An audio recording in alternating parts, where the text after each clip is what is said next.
Hey everyone, and welcome back to the deepest part of the night. Make sure you're comfortable and fully settled in for a long one. Tonight, we're blending the soothing sound of the rain with unsettling and chilling stories, so you can truly let go and relax. If this mix of calm and unease feels like your kind of escape, please take a moment to like the video and subscribe so you don't miss more long, rainy nights of narrative dread. Also, let me know in the comments where you're tuning in from and what time it is right now. Now, let the rain surround you, and allow the stories to pull you into the night. Story 1. The crawling, damp heat adhering to the inside of the concrete wall was the first thing I registered. It wasn't the expected dry heat of a boiler room, but a thick, mineral-rich, organic steam that clung to the skin like a fungal membrane. The only illumination was the single, low-powered construction lamp I had strung up, casting a sickly yellow pallor over the subterranean space. I am Frank Dixon, and for 15 years, my life had been about structural repair. I was an isolation specialist, the guy a heavy commercial crew calls to fix the problems nobody wants to touch: wet rot, cracked foundations, and the chronic, pervasive pestilence of 21st century infrastructure decay. My current project, deemed Operation Retrofit, was the massive sub-foundation and crawl space of the Hawthorne Towers complex, a sprawling, 6-story public housing development built in 1948 in the perpetually neglected industrial district of Baltimore's Inner Harbor. The sheer size of the foundational space was staggering, maybe 20,000 square feet of interconnected crawl space, service tunnels, and unused furnace rooms, all separated from the humid earth by low-hanging, sweating concrete. It hadn't been accessed for major servicing in 40 years.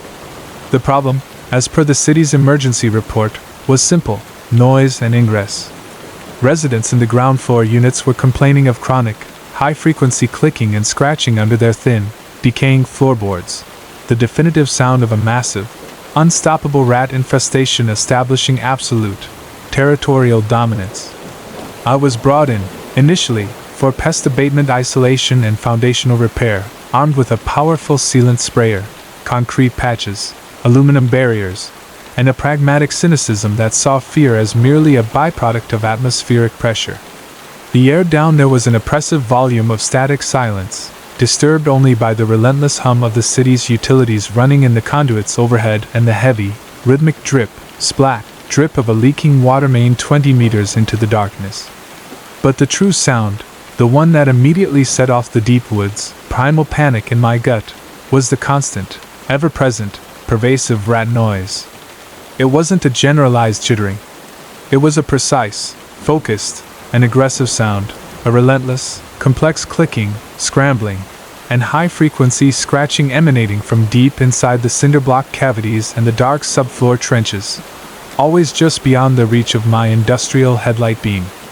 The sound was so constant, so absolutely concentrated in the core of the foundation, that it felt less like a pest problem and more like the interior wall of brick was an immense, multifaceted acoustic instrument being aggressively and collectively plucked by miniature, serrated claws. You could feel the frantic, thin vibration of their movements through the thin skin of your working glove whenever your hand touched the cement. They were a unified, hidden, concentrated, sonic life force. I built my first 3 weeks around the absolute war. I patched cracks, sealed structural voids, pumped hundreds of pounds of fine aluminum mesh into the service breaches, and used enough customized, specialized sealant to build a small boat. The sheer volume of material used would have successfully created a hermetically sealed barrier around a small warhead. Yet, after all the physical and industrial intervention, the rodent population, and their relentless, territorial sounds, remained completely, utterly undeterred. The scratching and clicking would simply cease for 20 minutes at the center of my activity, only to immediately commence again 5 feet away from my new barrier structure, always sounding completely aware of my latest attempt at exclusion. I realized that the sheer audacity of this coordinated resistance spoke to an intelligence I couldn't account for on a natural biological basis, an intelligence that held complete acoustic, structural, and territorial dominance over the entire subterranean complex.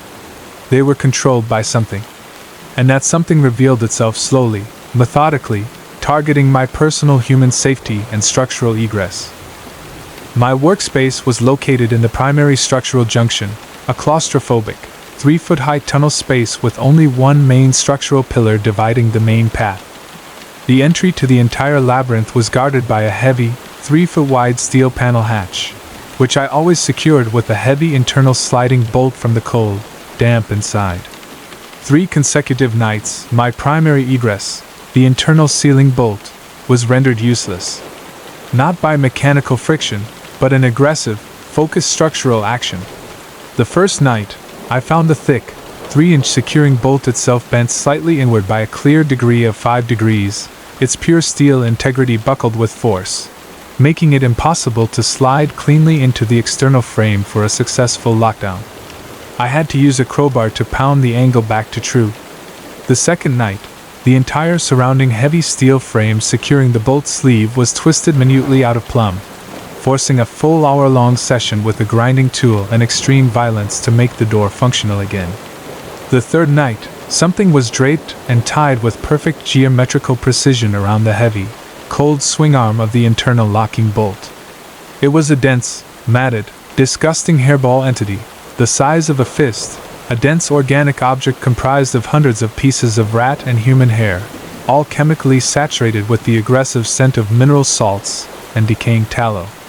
The terrifying aesthetic climax was centered on a single, clean, unnerving object protruding from one side of the fetid orb, a bright, new, and used master padlock key, entirely devoid of identifying manufacturing numbers, fixed tightly into the precise center of the sickening mass.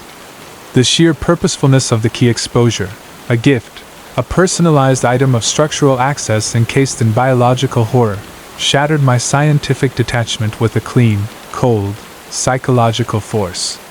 That key suggested 3 horrifying things. The entity was sentient, it was aware of the concept of physical locking, and it was offering a new way out of the complexity, a way to move into or out of a new dimension of the deep subterranean space that I could not fathom. From that night forward, my terror was entirely focused, driven deeply by the chilling knowledge that the entity I was fighting, I started referring to it as the Constructor, was using this sheer volume of organic life within the walls as an active auditory surveillance system, with a clear goal now, sealing and isolating me entirely within the Foundation's perimeter. The constant, pervasive, complex sound of the rat multitude was simply the auditory output of a vast, unseen system of psychic pressure, focusing itself entirely on my personal safety and structural egress. The siege climaxed 3 nights later during a sustained, punishing 9-hour thunderstorm that shook the entire 6-story tower into an aggressive, grinding structural sway, the external pressure only adding to the terror within my concrete chamber. The noise, amplified by the heavy rain, was immense, but still, cutting through the acoustic chaos like a high-pitched sonic scalpel, was the relentless clicking and scratching inside the walls. I had positioned myself in the farthest crawl tunnel, deep away from the exterior door, trying to isolate the true center of the disturbance. I was resting flat on my chest, my flashlight wedged under my hard hat, breathing the dry earth dust.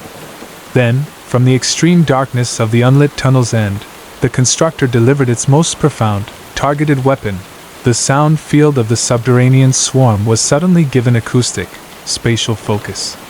The ubiquitous, high-frequency, complex clicking, scrambling, and grinding noise that had always been omnipresent suddenly focused entirely on a single, massive wave of absolute, uniform acoustic pressure that advanced rapidly upon my body, seeming to occupy a vertical volume of maybe 2 feet high, entirely across the width of the concrete tunnel.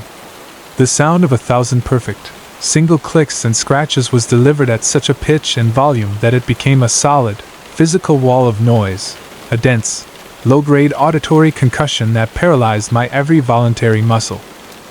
The sound was so intense it felt like liquid nitrogen was being injected into my adrenal glands. As the sound pressure wall advanced, relentlessly closing the claustrophobic space in on my prone body, completely surrounded by the single, powerful source of organized noise, I heard, now completely focused and loud from within the center of the acoustic sound field, the profound, rhythmic sound that was not mechanical or rodent-born. It was slow, dense, and unnervingly present, A large, deep, flat, dry scrape that sounded exactly like a thick section of freshly cut iron, slowly being deliberately dragged across the coarse, dry concrete floor. A single sound of unimaginable, kinetic mass being forced into a new position. The scraping stopped exactly 4 feet away from my prone body's head. Then, the final, undeniable, chilling sound came directly from the airspace just above the crawling sound plane, a profound, distinct, heavy inhale of single, deep, focused breath, expelled slowly and completely into my cold face right from the center of the darkness. It was a precise, single respiratory sound of immense volume, perfectly delivered over the dense volume, yet entirely devoid of the familiar warmth of human exhalation. I didn't try to crawl away.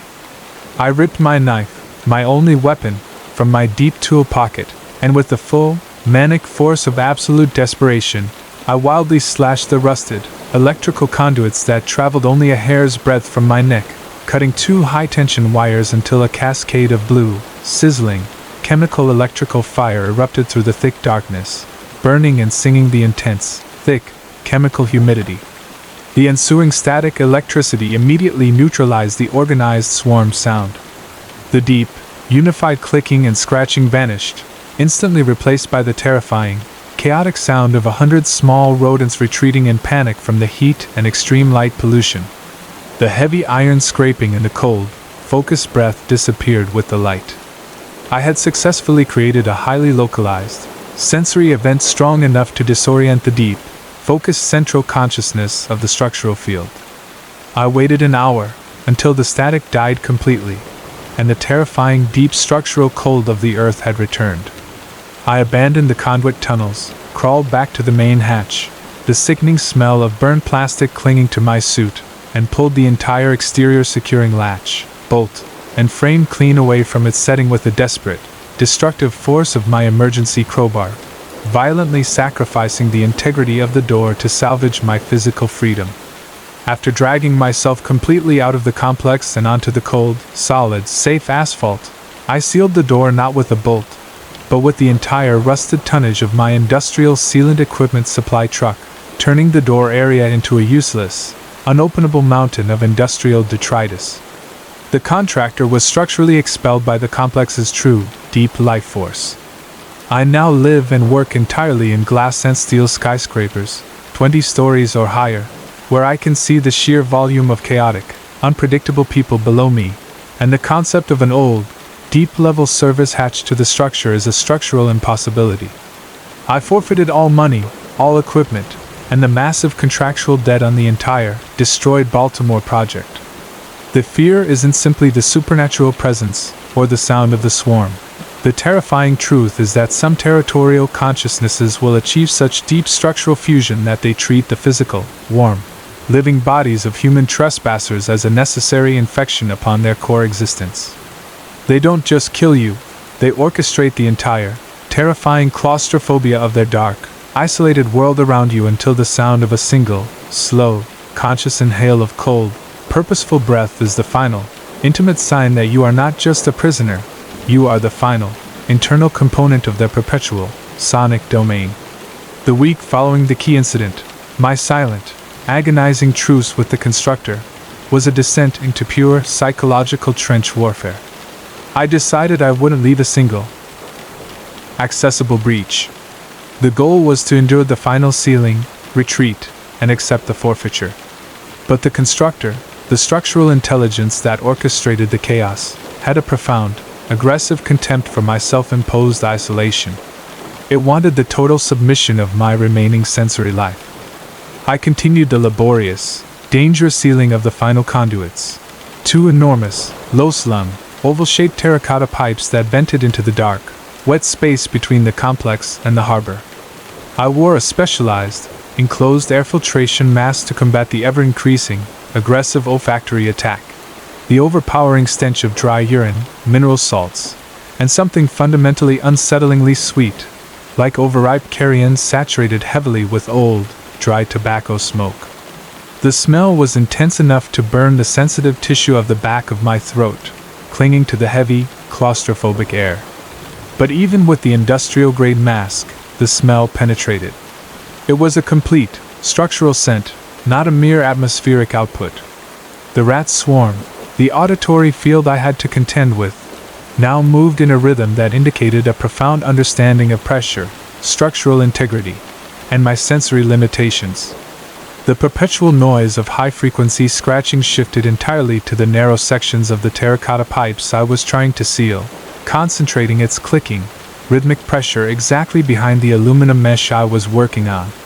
It was a rhythmic, collective rat-tt-tt-tt-ap, a single point of unified auditory effort, sounding less like animals and more like a massive, organized group of miniature percussionists tapping their instruments in relentless, cold demand. It was while I was actively injecting a massive, slow-curing blast of cold cement sealant into the pipe's internal void that the constructor introduced its final, terrifying physical component onto my last source of structural stability. I was working on a small, rickety scaffolding built from spare planks, trying to get overhead access to the highest part of the pipe's curvature. The scaffolding was unstable, but anchored firmly on four sides to the existing foundation rebar. I heard the aggressive, repetitive rat-tt-tt-tt-ap from inside the pipe exactly behind my skull. I ignored the sound, refusing to be drawn by the inevitable psychological assault. And then, the support beneath me was structurally nullified. Without sound, without warning, the supporting scaffolding plank beneath my right foot completely collapsed. It didn't break, a sound I would have heard. The wood simply disintegrated into a cloud of dry, old wood dust. My right foot dropped out of my weight path, and I slipped violently, scraping my bare forearm against the rough edge of the wet pipe, sustaining a deep, immediate gash that bled furiously. I immediately grabbed onto the steel pipe above with a powerful, frantic adrenaline surge, suspending all my tonnage by my hands, barely preventing a lethal, chaotic fall onto discarded electrical debris. I dangled there for a minute, hard hammering, secured only by the friction of my wet, sweating polyester hand on the heavy, curved surface. My hand was cramping furiously, and the profound cold of the concrete and the thick, suffocating smell of tobacco-sweet carrion were instantly magnified by the new proximity to the ground.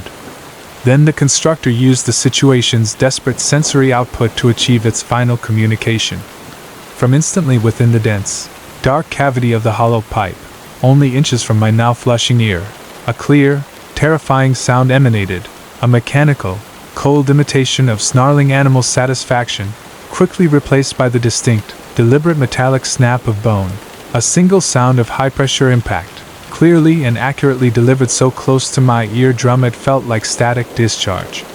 Snap. The sound clearly demonstrated two horrifying points. 1. The entity was fully aware of the fragility of my physical state, and 2. The structural support failure was orchestrated, surgical, and intended to cause immediate physical harm, not just psychological fright. The constructor was actively attempting to injure or kill me just to prove its absolute command over the entire structural failure. I dragged my useless, puncture tool belt off my waist and tossed it into the darkness, its final, echoing sound a complete confession of my defeat.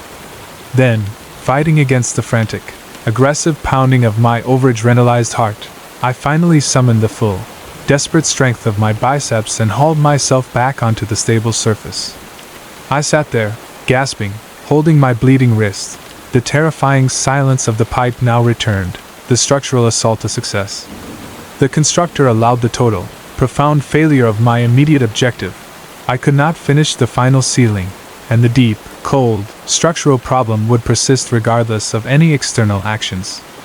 I gathered only my emergency flashlight, my car key, and the single, bizarre physical proof of the entire terrifying exchange, the fetid, hair-woven rat key entity, which I peeled off the internal bolt and tightly sealed into a plastic bag. I left everything else, equipment worth thousands, 2 phones, 2 tool chests, as a final, full offering on the sublevel's disgusting altar. The cost of remaining to claim them was too high. I scaled the entire building complex that entire, lonely night, avoiding the internal pressure and the endless rat clicking until I reached the safe, loud, populated exterior of the top floors.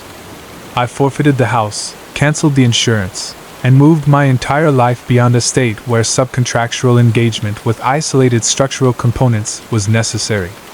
I work in entirely prefabricated, clean box office campuses now, where the walls are designed to be thin enough so no human, rat, or supernatural entity can sustain an isolating, contained physical field of sound. And the key, the original, unwritten key encased in the biological dread, has remained frozen and completely untouchable in a massive, heavy, stainless steel safe buried beneath 2 metric tons of sterile asphalt parking lot space. I know the key belongs to an inner, inaccessible, terrifying level of darkness I do not want to see, and the constructor, the structural intelligence that claimed my sanity, is still down there in the damp, quiet darkness of the Baltimore Foundation, patiently waiting for the next honest, isolated structural worker to breach its subterranean seal, ready to welcome him with the cold scent of salt, dry tobacco, and the sonic field of a million organized, mechanical, and malevolent clicks.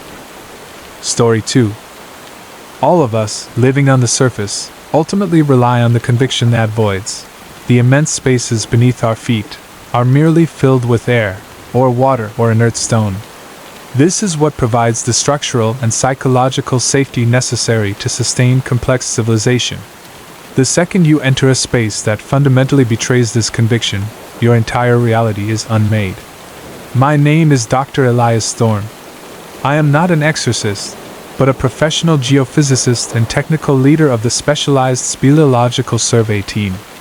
Our latest project, sponsored by a major Kentucky university, focused on confirming the full, complex dimensions of an ancient, uncharted karst cave system deep beneath the Mammoth Cave National Park territory, a deep, complex, continental vascular network known locally only as the Silent Grotto. My 3-man team, myself, the senior row lead, and 2 rope specialists, all deeply trained, heavily armed with light, and utterly cynical, was entirely self-sufficient, designed to enter hostile territory and emerge 12 hours later with comprehensive map data. Our penetration depth goal was 4,000 feet, which was ambitious but logical. The entry was a small, high-density, heavily locked vertical rock chute on the edge of the official boundaries. The cave air, immediately upon entry, was not just sterile and cool, it felt cold, heavy, and profound in its acoustic deadening. The typical, echoing sounds of water runoff and ambient thermal air movement were profoundly muted, swallowed instantly by the vast, rough stone surfaces in the immediate perimeter. We descended with silent, organized efficiency, the only sound the low, controlled grind of our rappel gear. At the entry point of the main chamber, half a mile deep, the single, immediate problem was the lack of natural light absorption. My lead torch, an immense 80,000 candle power beam, should have been immediately absorbed and scattered by the cave dust and moisture. Instead, the entire vast, black volume of the main chamber simply drank the light. The heavy beam plunged into the massive interior space and simply stopped 20 feet from the lens, failing to reflect even the rough rock walls or the water pools. It felt less like a lack of light reflection and more like high-velocity optics dissolving into an absolute, structural absorbent well that used raw atmospheric content to kill all visual presence. We struggled for 3 agonizing hours to establish a proper survey base, burning through emergency chemical flares and military-grade strobe packs in a frustrated attempt to make the chamber's sheer magnitude visually comprehensible. All light was sucked instantly into the black core space, leaving only a small, agonizing perimeter of dim, insufficient shadow around our single anchor point. The structural cold became physically oppressive, a raw, deep earth cold that sucked the thermal energy from our high-end fiber suits with a profound, aggressive efficiency. My primary scientific anomaly arrived almost simultaneously with the complete breakdown of our sensory perception. The atmosphere was chemically sterile, but acoustically alive with a low, subtle hum. The highly sensitive, ultra-low frequency sensors we deployed to measure tectonic shift recorded something structurally impossible: rhythmic seismographic pulses that did not adhere to any normal geological pattern, tectonic, tidal, or stress fractures. It consisted of a persistent, organized, ultra-low frequency thumping and scraping that seemed to be traveling cyclically around the entire continental footprint, all originating from within the confined perimeter walls of the silent grotto. The thumping and scraping sounded exactly like immense, geological-sized hands running their rough, massive palm and fingers simultaneously around the outer dome of the grotto, completely unseen. One of my rope specialists, a deeply cynical man named Scott, became an immediate, total victim of the sensory denial. After failing to cast his own beam wide, he broke with a sudden, violent, panic surge. "It knows we are here, Doctor!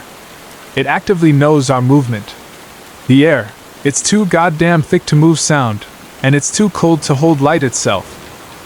It's feeding on the very sensory input we brought in," he screamed, his voice utterly swallowed instantly by the deadening acoustic mass of the immense cave perimeter.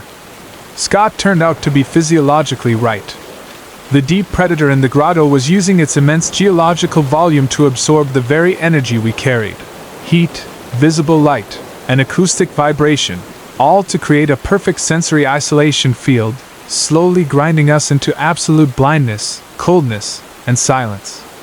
The fear reached its single moment of absolute clarity when the entity showed us its single, most terrifying weapon, profound vocal distortion built entirely out of extreme acoustic density. We had retreated to an emergency internal bivouac point, a small, highly shielded lateral access chute, to reorganize. We were huddled in the cold space when the first aggressive internal sound attack began, not from the roof or floor, but from directly behind my own shoulder, amplified to an agonizing proximity. It was the extremely high-frequency, complex, staccato clicking and deep, drawn-out guttural sighing sound that only massive, chitinous insects deep in the pitch darkness can achieve, a sound meant to trigger absolute biological fear in any warm-blooded animal. The physical sound pressure was so focused and loud it felt like it was attempting to crack the membrane of my outer helmet. I aimed my flashlight violently, full, bright energy straight into the dark void that defined the direction of the noise. The light produced no visual reflection, but the auditory response was total. The intense chitinous insect clicking and guttural noise stopped as abruptly as a snapped wire, replaced instantly by a new, focused output directed directly and deliberately at the lens of my tactical light, the sound of a single, cold, non-human, wet, and deliberate whisper in a perfect, slow baritone. "You brought it. You brought the light. You are the meal." The sound was articulated with astonishing clarity from the deep core of the absolute darkness, without an echo, without a reverb or reflection. It was the purest form of non-human, articulated sound made entirely out of sheer acoustic density, the voice of the geological pressure itself. It had used its immense structural resources to vocalize what it truly was, a silent, cold predator feeding on the light essence of any invading species. The single fact of the voice had broken our last defensive strategy. We realized we weren't just charting a cave, we were breaking and entering an immensely ancient, high-dimensional psychological prison, trapping an entity that maintained its absolute isolation by denying all sensory outputs and physically feeding on any attempt to introduce light or sound into its profound, ageless darkness. The grotto was a stomach that craved light. We scrambled for an hour in a desperate, chaotic retreat, our high-powered, military-grade tactical equipment short-circuiting and dying one after the other within minutes of exposure to the intense, cold, geological pressure of the deep space. Every structural movement we made to climb out was met with an immediate, surgical acoustic response. The profound sound of massive, high-powered stone-on-stone friction, the enormous, scraping sound designed to shear me from my ropes. At my final anchor point, only 500 feet from the exit shaft and the external cold air, I performed my final act of aggressive documentation. I deployed my only remaining, intact piece of objective gear, a high-resistance thermal camera with a dedicated external radiation shield, my last hope for physical validation. I aimed the infrared lens not at the floor, but at the immense, dark dome of the cavern roof that led up toward the cold sky. The thermal screen showed a terrifying reality the pure darkness had hidden. The entire upper vault surface, maybe a mile of rough, mineralogical stone, was saturated not with the expected cold earth air, but with a vast, repeating pattern of hundreds of large, unmoving, circular thermal voids that were so geometrically perfect they couldn't be natural formations. They looked precisely like a complex network of immense, sealed thermal eyes, unmoving and uniformly scattered across the immense stone dome, each perfectly attuned to the single, cold light I projected. The geological formation was literally watching me. But the final realization came from the central pattern of the sensor data, deeply embedded within the center of the geometric thermal eye pattern.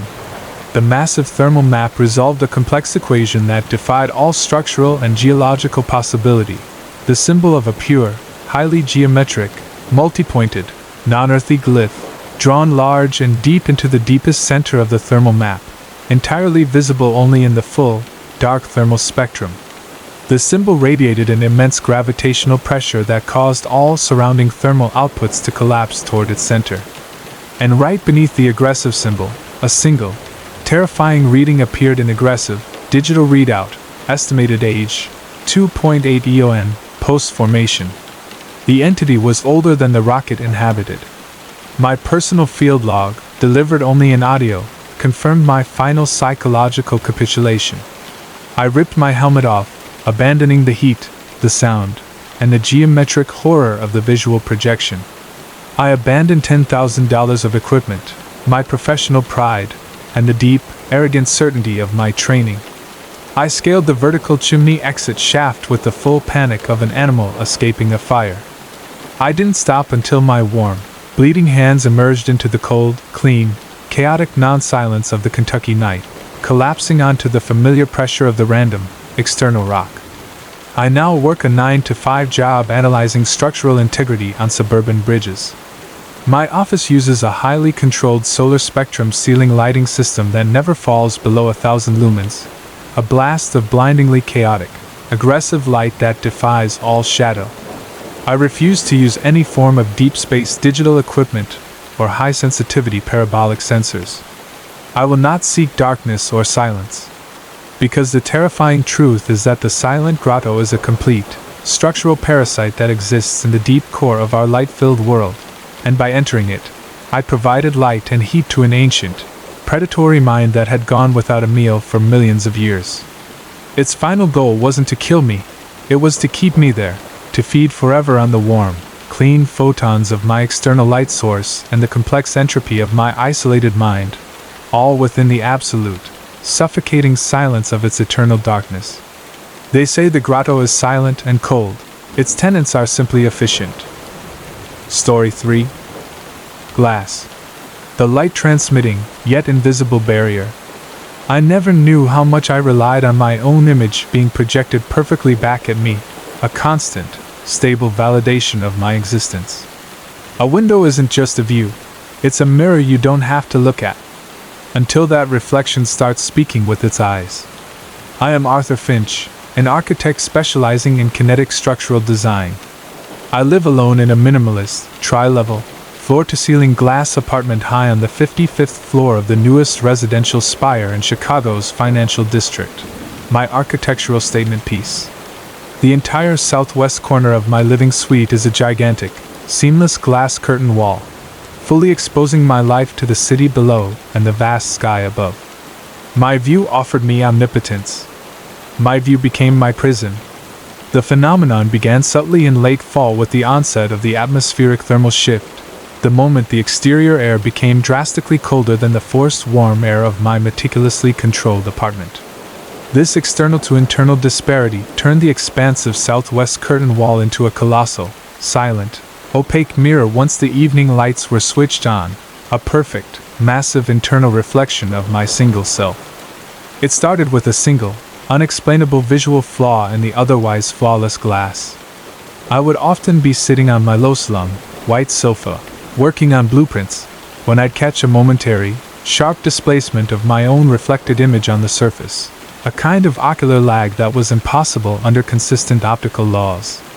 My living room reflection would move fluidly as I reached for another beer from the bar cart, but only on a single, 1-meter square section immediately above the sofa. The reflection would exhibit a sharp internal jump or stutter in its optical movement, snapping a perceptible 10 milliseconds later than my physical action. It was negligible but distinct, an acoustic fault in the smooth flow of light. My engineer's mind spent 2 months eliminating structural causes, subsurface tension, microscopic vibration. The equipment proved the panel was dead still. The fault was not a structural defect.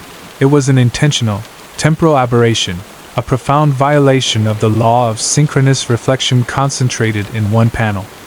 The reflection in that highly sensitive spot was no longer instant. It was delayed. I called it the rain screen gap. The rain screen gap gave structural shelter to something profound. It was a cognitive split, and the split-second delay quickly evolved into a full functional, aggressive disconnect that completely shattered my psychological integrity. One profoundly silent snowy night, standing at the bar, I was meticulously analyzing the reflective projection on the glass for the mirror effect. My physical body was perfectly still. I watched the reflected me in the massive glass wall. The reflective twin was a perfect, static image, matching my unmoving form perfectly.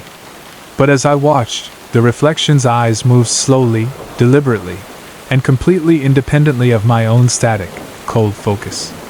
The mirrored me gave a short, critical glance to the left, a look directed squarely at the complex model of my latest architectural project, currently set up on a high side table, held the unblinking, cold appraisal for a full, terrifying 6 seconds, and then, completely divorced from my own movement, gave a small, slow, but absolute snarled distortion of the reflected reflection's lip. The reflection had completely severed its spatial and biological bond with the originating source, me. The terror was total and instant. The reflection was no longer a light signature of my form. It was an emotional shadow, a visual double that was independently alive, critical, and now physically hostile. I was instantly isolated by my own, personal rain screen. I spent the next 3 weeks operating in frantic, high-intensity paranoia, refusing to allow the reflection to see my weakness through its massive, preferred visual lens. I avoided the area, installed dense, UV-blocking drapes, which I never used, and spent most of my nights working in the cold, interior lighting of the small, closeted kitchen, watching a single security monitor feed of the giant glass wall, a technical barrier placed between my living form and my aggressive, silent visual double. This only enraged the projection. The reflection began deploying an intense level of visual terror that I couldn't record or film. All video merely captured the instantaneous reality, never the subtle lag. The reflection started manifesting a clear, localized physical trauma I did not possess, always focused highly on the silent reproach toward my current reality. I watched, numb with horror, as the reflected me began displaying a pervasive, dark, geometric mold or black fungal infection that seemed to grow around the borders of its reflected face. The mold, impossibly real in the clear, flawless glass, would grow rhythmically between 12 a.m. and 4 a.m., adhering to the face and the glass to present an aggressive visual projection of decay. But its single, most terrifying sign was the reflection's attempt to project sound. I was having a low, silent talk on the phone with my distant sister, explaining only banal, completely safe information about my work deadlines, watching the mirrored projection passively flicker in the window. The reflection, face entirely obscured by the static black mold, began a violent, persistent, agonizing visual output with its silent hands. It would hold the reflected phone receiver to its mirror, and rapidly, viciously, begin biting its mirrored thumb, chewing the reflection's thumb surface clean off the hand with extreme, physical, silent agony. The reflection was projecting the single, non-transmigratory emotional language left to it, constant, controlled, aggressive self-violence designed to terrorize its victim. The physical reality changed when the reflection began attempting to synchronize its actions to my human routine, signaling its ultimate intent, a final, chaotic swap of spatial identity, moving from its reflective cage and placing me into the delayed, cold, horrifying permanence of the glass screen. I had a predictable flaw: 4:30 a.m. coffee. Every single morning, I walked to the kitchen, operated the high-end espresso machine, and drank the product at the single highest architectural counter in the room, where for 5 minutes I would stare, naturally, into the reflective surface of the immense glass. This structural flaw was targeted. At exactly 4:30 a.m. on a deeply cold Thursday, I placed my freshly brewed, painfully hot black espresso cup on the pristine kitchen counter. As I looked up into the glass reflection, already prepped for the normal, silent violence of its thumb-chewing motion to begin, the reflection stopped the self-aggression entirely. The mirrored me simply smiled a cold, flat, silent, expressionlessly perfect white grin of profound, absolute psychological relief.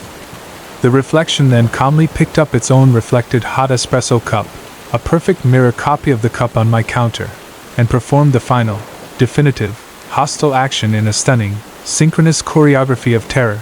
It deliberately set the reflected hot cup of coffee down on the mirrored side table that currently only held an architectural model. The movement was a clean, final severance of our spatial and emotional containment, a declaration of autonomy. The reflection was no longer me. It had become an autonomous, conscious entity, choosing where it desired its coffee. I broke all protocol. I screamed a low, full-volume verbal roar of pure, aggressive frustration and panic, slamming my hands flat down on the smooth glass counter. "You are not real! None of that is real! You are light distortion!" I yelled at the towering ceiling of cold glass. The reflection, static in its silent, relieved smile, never moved. The silence was unnerving. And then, a sound that destroyed all my scientific integrity forever. A clear, external, yet impossibly loud audible sigh of pure, cold, complete psychological satisfaction descended from the dead, cold air suspended precisely between the enormous floor-to-ceiling glass panel and myself. It had been holding its non-existent breath and was now utterly, peacefully, released by my definitive acknowledgement. The cold sigh was instantly followed by the sound of what seemed to be 1,000 tiny, metallic pins gently striking the perfect, clean exterior armor of the architectural model, the sound of profound, unseen, physical kinetic pressure being released on the single symbolic container it desperately desired possession of. I ran to the safe, soundless bathroom, locked the thick, industrial steel door, and sat on the cold floor, unable to deal with the spatial chaos of my own apartment. I remained there, physically immobile, until the morning sunlight cleansed the profound, cold menace from the terrifying, reflective blackness of the Chicago night sky. I spent all my remaining psychological and financial resources to liquidate my entire property, selling the glass-walled architectural trophy apartment at 10 cents on the dollar 2 weeks later to an internal banking committee. I left everything in the house, sacrificing my life's tools, saving only my wallet, my laptop, and my shattered architectural thesis. I work remotely now, fully dedicated to the study of early, pre-modern stonework structures, ancient, honest, opaque buildings where sound dies quickly and no light is permitted to double back on itself in reflection. I live in a squat, stone-built, completely windowless house, where I will never see my own form reflected back to me again, ever.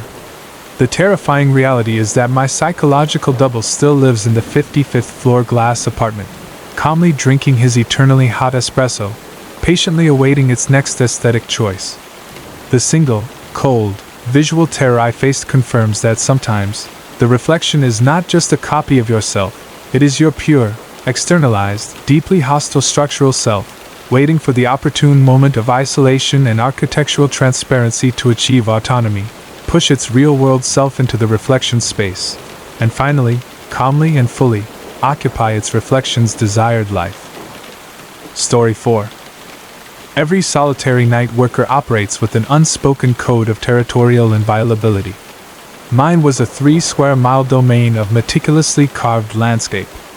It was my turf from 10 p.m. to 6 a.m., and if anyone was going to disturb the deep, manufactured tranquility of the place, it should be me. My territory was near perfect, if only I hadn't been working a midnight maintenance shift on land that refused to accept the finality of human engineering. I am Caleb Reed. I was the night greenskeeper, supervisor of all manual operations not handled by irrigation, for the Blackwood Creek Golf and Country Club, a prestigious, sprawling, 130-year-old course carved into the gentle river valley hills outside of Atlanta, Georgia.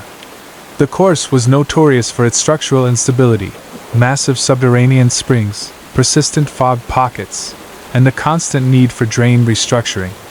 The quiet prestige of the location, however, simply masked the fact that the entire sprawling, manicured area sat directly atop 200 years of unresolved history, much of it forgotten homesteads, and according to local whisper, a significant stretch of what was once a final, non-secular slave burial ground on the far side approach to the 16th fairway. The ground was old, quiet, and profoundly cold in certain concentrated patches. The issues began when the structural decay of the maintenance shed was fixed. After 3 seasons of minor poltergeist events, flickering fluorescent bulbs, equipment inexplicably moved, the occasional cold draft, all easily dismissed as old shed quirks, the club decided to demolish the decayed 1950s shed and build my new, permanent night maintenance center at the deepest corner of the property, adjacent to the unsettling proximity of the 16th fairway and its rumored history. Now, the entity wouldn't wait for me to pass through its territory. It occupied an immediate and perpetual boundary around my workplace. The first profound manifestation was a visual assault that defied all atmospheric logic. It wasn't the expected ghost, which I had seen plenty of. It was white light. The 16th fairway, a long, challenging rise of perfectly contoured bluegrass, was the focal point. On 3 consecutive pitch-dark, clear nights, after a prolonged period of silence, 3 single, unmoving luminous white orbs of pure light, roughly the size of a grown man's head, would slowly emerge one by one from 3 separate, distinct spots on the fairway turf, spaced exactly 300 yards apart. The lights were not reflective, they emitted a cold, sterile, white candle power visible to the bare eye, but possessing no visible core and giving off absolutely no ambient heat or detectable electromagnetic field. I checked. They would hover 3 feet above the manicured grass, completely stable and unmoving, a profound and horrifyingly deliberate line of pure physical visual energy set into the absolute backdrop of the southern darkness. They weren't will-o'-the-wisps or distant electrical surges. They were solid, bright, cold, physical visual statements of light that did not move and possessed no logic. And the terror in my gut told me they weren't objects, but a collection of focused souls tethered to precise points on the historical ground. Their appearance wasn't random. It followed the same time protocol every night at 2:37 a.m. I began documenting this with every external camera sensor I had, but the lights proved resistant to conventional technology. All camera apertures automatically rejected the unnaturally high-focus pure white light, rendering my digital photos as mere fuzzy, overexposed blurs centered on the core white area, always with a clean, perfectly flat field of absolute black darkness surrounding the light source. The apparition was focused entirely on denying any reproducible external evidence while maintaining its shocking visual clarity for the human eye that dared look directly at it. The psychological war deepened when one light entity began to achieve a subtle, aggressive kinetic output. It was the center orb of the 3, hovering precisely over a massive, unmoving granite boulder that the landscaping team had refused to remove from the 16th fairway approach, citing it as an authentic historical element. I was sitting, logging my findings with a headlamp on, in my new steel shed when the center orb, without any discernible shift in color, form, or height, suddenly began to transmit a palpable, cold, thick pressure against the exterior of my thin, metal-walled maintenance shed. The pressure wasn't acoustic. It pressed in, like a gigantic, unseen, heavy, glass lens was slowly, subtly, being lowered onto my small metallic roof, putting me into structural distress. The single metal-framed vent on the roof began to produce an intense, rhythmic slowing and accelerating of its natural wind-driven spin, following a rhythm that had no relation to the absolute windless stillness of the ambient air. It was a pressure war to signal the entity's direct observation and hostility to the single safe shelter I had chosen. Then the lights began to move together. One night, around 3 a.m., the lights did not hold static position. The terrifying trio entered into a slow, profound, rhythmic circular orbiting motion, moving not quickly but slowly, with immense control, their 3 individual white luminous centers holding an impossibly fixed distance from each other, weaving a single, large, continuous spiral pattern directly above the 16th fairway. The motion was complex, not organic, and designed entirely for visual terror, all happening in complete silence. It was a dance.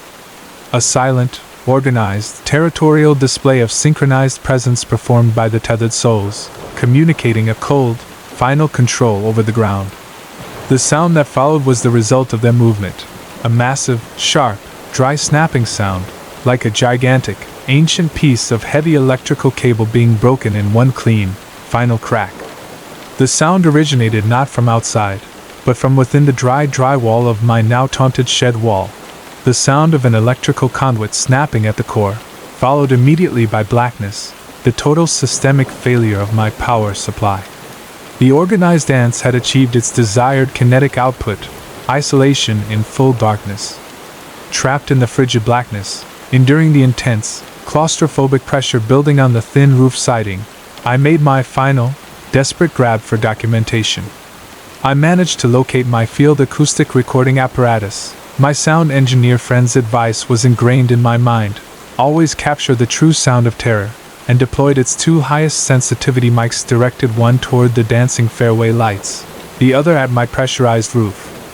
For 3 silent, anxious minutes, the field recorder captured only the profound silence of the night, disturbed only by my shallow, desperate breathing. And then, the sound returned, completely captured by the parabolic dishes, the immense, chaotic sound of something furiously, relentlessly grinding and crunching wet soil and rough gravel with immense, heavy force, followed by thick, wet, rhythmic spattering coming from a height of maybe 3 feet above the 16th fairway turf line.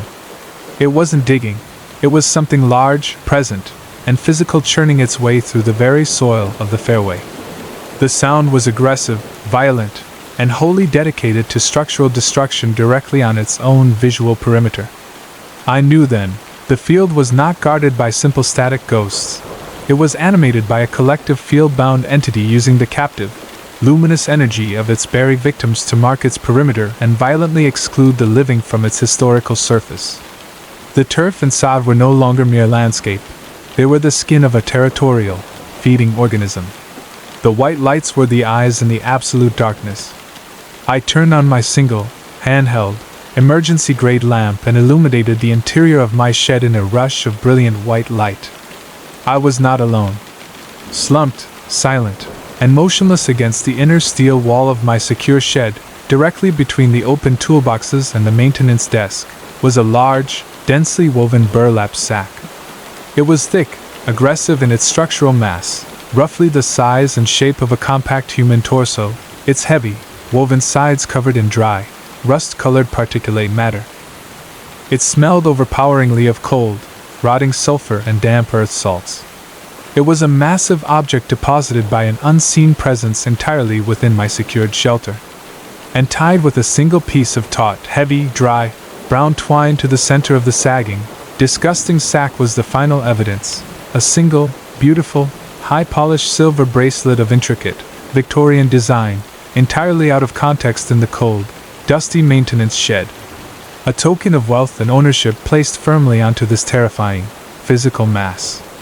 The bag wasn't a warning, it was a physical statement of the thing's intent to own my entire space, delivering this terrifying, personalized object of history directly into my safe zone. The silver bracelet sealed the cultural, historical connection.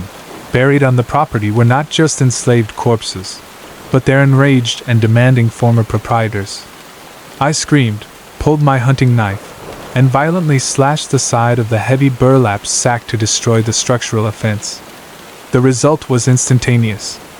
Absolutely nothing but a silent, aggressive cascade of fine, dark, utterly dry river mud cascaded out of the torn sacking into a dense, dusty pool on the floor, the very soil the entity had been crunching and churning outside moments before. The entire physical volume of the sack was pure, compacted, aggressive dark earth soil brought in and deposited into my secure, man-made dwelling. I broke all protocol, grabbed only my acoustic recorder and the single silver bracelet that had been draped over my hand when I slashed the sack, and broke free of the maintenance shed. I ran out onto the now illuminated golf course, sprinting for the vast, empty clubhouse. I didn't stop to look at the 16th fairway, which was still in total darkness, a silence so profound that the sheer lack of organized sound was now the most terrifying element of the entire landscape. I never returned to the Blackwood Creek property. I submitted a terse, one-sentence resignation the next morning from a payphone 100 miles outside of Atlanta, citing non-compensable atmospheric pollution. I forfeited 10 years of salary and all my belongings. And my acoustic recorder, placed carefully on a granite table in an empty hotel room, finally provided the only, final objective proof of the night's absolute sound, the sound of the wet, abrasive, deliberate, earth-crunching and grinding chaos was there, perfectly recorded. But cut fiercely through it, repeating in low, constant rhythm, was a chilling, dry, high-frequency sound, a single child's dry, short, frantic cry repeated 6 times, timed precisely to the sound of each forceful scrape of the grinding earth. The violent movement over the turf was not random digging. It was the enraged fury of historical human malevolence actively trying to dig up the grave and the marker of the victims buried below, to silence their historical voice. The enslaved bodies were trying to talk, but the entity was trying just as hard to aggressively silence the noise with raw, physical movement of stone and earth. The white lights were the visible evidence of the cold, historical battle still raging quietly on the turf in Georgia.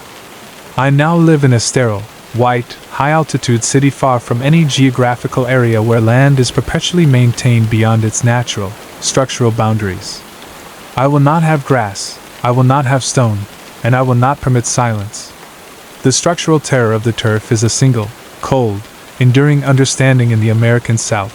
Sometimes a manicured landscape is not a place of comfort and sport, but a meticulously covered battlefield where 2 deeply tethered historical enemies fight, and the presence of the living is the unfortunate accidental human casualty required to break a single, terrified rhythm.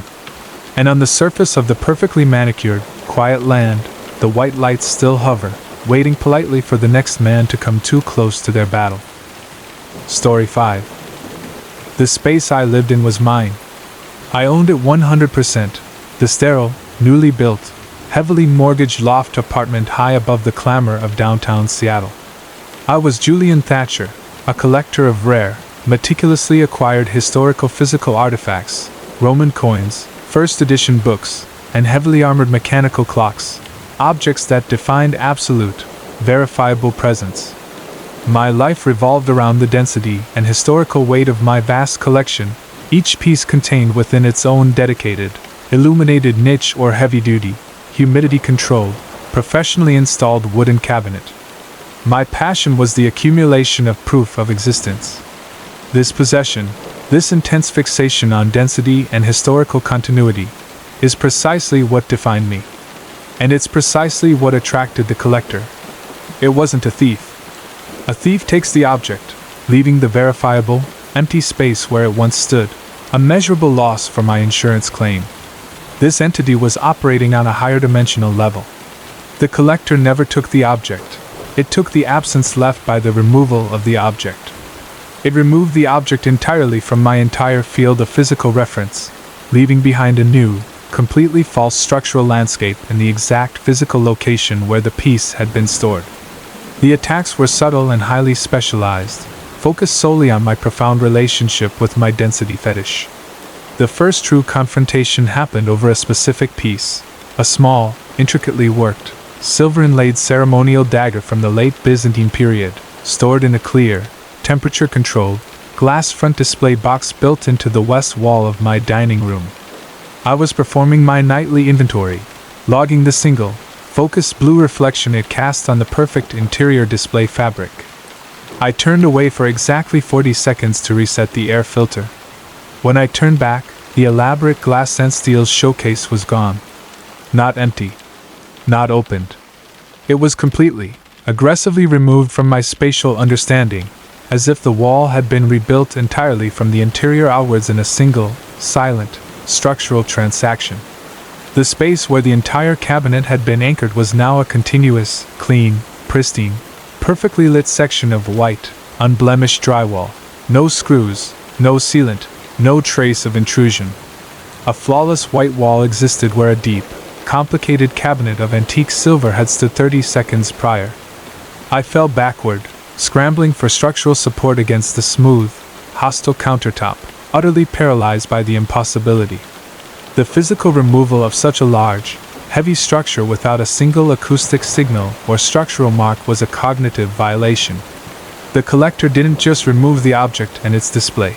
It removed the memory of the physical volume, leaving perfect, pristine, but utterly new wall where it shouldn't be. The physical void was aggressively filled with architectural certainty. I called an old colleague, a former engineer with a profound sense of skepticism. I described the impossible anomaly, the new wall syndrome, skipping the dagger reference entirely, making it purely a structural design mystery. He arrived, ran a sonic density scan across the smooth white plane, and confirmed the unbelievable. "This wall section is brand new, Julian. Fresh wood, fresh drywall texture. Professionally done and already dry. There couldn't have been a cabinet here 6 hours ago based on the structural content alone. You're having a perceptual break, man. That cabinet was probably in another room." But the chilling final verification that the collector was not only real, but focused on my anxiety, came in the form of a single, cold artifact. The silver, intricately detailed safety key to the removed cabinet, which had been locked into a separate, massive security box across the room, was now taped neatly to the white sheetrock I had only just confirmed to be new. A single, tiny physical token placed aggressively at the epicenter of the impossible geometric transformation. The collector was engaged in an act of structural obsession. It was deliberately demonstrating its ability to create new, pure, objectless architectural volumes within its host's most obsessive sanctuary, all while validating the reality of the structural trauma with a single, highly pertinent physical residue. My life degenerated from collection to chronic perimeter defense. I began taking thousands of meticulous photographs of my most sacred belongings, the massive, complex, historical display of 18th century European clocks in the Great Room, knowing that each shutter snap was my only objective proof against the looming memory wipe. I marked all my floors with specific electrical tape grid lines, ensuring I had verifiable geometric proof of my true physical dimensions. The collector responded to my defense with increasing structural efficiency. It created larger, more focused null zones, slowly colonizing larger swathes of my accumulation. I locked my large, industrial-grade archival metal desk, a 400-pound piece of anti-theft furniture, in the massive library. I awoke one humid Tuesday morning, fully refreshed, and walked into the space. I stopped, feeling the immediate absence of all available light in the corner. The 6 feet of space where my solid desk had sat was completely, structurally gone. In its place, where the dense cabinet of priceless, heavy lead-lined rare books had previously resided against the back wall, was now nothing but a flawless, unbroken smooth, perfectly curved quarter section of concave mirror-polished chrome. A 3-meter-high, pristine, impossible architectural section, curved gently into the corner, its single reflection throwing back a distorted image of the terror of the room. The chrome had its own, sterile light source. The entire geometric complexity of the room had been aggressively, functionally rewritten, leaving merely a new, unblemished, cold volume of reflective metal, perfect in its aesthetic offense. The collector was not taking the objects. It was removing the cuboid space where the objects stood, leaving only the memory, and ensuring that the structural certainty I derived from my possession was completely gone. The aggressive polished chrome curve simply created an impossibility in the corner where I relied on a perfect, right-angled solidity of historical books. The perfect structural void was complete. My single, final refuge was my master bedroom, where all my clocks, the massive brass and wood time synchronization objects, were secured. Their persistent, organized, rhythmic tick-tock-tock was the countermeasure to the chaotic memory wipe I was enduring. I sat in my chair one final night, desperately waiting, sweating in the absolute stillness that preceded the full structural operation. Suddenly, the chaotic light refractions in the room stopped. The heavy cold descended, a familiar atmospheric surge that foretold a significant collector operation. I looked frantically at the massive, intricately carved main clock in the center of the wall, its immense brass pendulum swinging slowly, methodically through the absolute darkness. The pendulum, the only unmoving object in the visual case, simply decelerated and stopped its physical swing entirely in its deepest downward arc, completely motionless. instantly violating years of applied energy. The profound silence that followed was total. And then I heard the sound that shattered my chronological and physical certainty forever. It did not come from the walls or the roof. It was a rhythmic, incredibly fast, yet dry and close tick, tick, tick, but coming from the extreme opposite corner of the room, near the ceiling juncture, fully 60 feet away from its logical source. The collector, having perfectly halted the single, most structuring piece of my entire existence, the synchronization of my world, was now delivering the rhythmic sound of a non-existent clock's activity from a purely symbolic, unreachable position. It was occupying the concept of time as an acoustic field. I looked directly at the source of the noise, my hand trembling too violently to reach for a weapon. And in the cold, unlit corner, right at the base of the ceiling juncture, where the flawless white wall met the plaster, I saw a single, small, geometrically perfect circular aperture. A dark, unblemished, small hole drilled surgically through the white plaster, perhaps an inch in circumference. Then, emerging slowly, quietly, unnervingly from the dark interior of the small structural breach, a single object slid into the light of my dying field lamp, rotating slowly as it emerged, a huge, antique, highly polished collection tag, perfect bronze and numbered 000-00-000, with my full Christian name etched exactly across the surface, Julian Thatcher. The metal tag emerged from the wall, rotated a final time to reveal the name, and then was abruptly, smoothly drawn back, disappearing entirely into the black, unrecoverable hole, leaving only the high-speed tick, in its physical wake. I did not move. It was complete.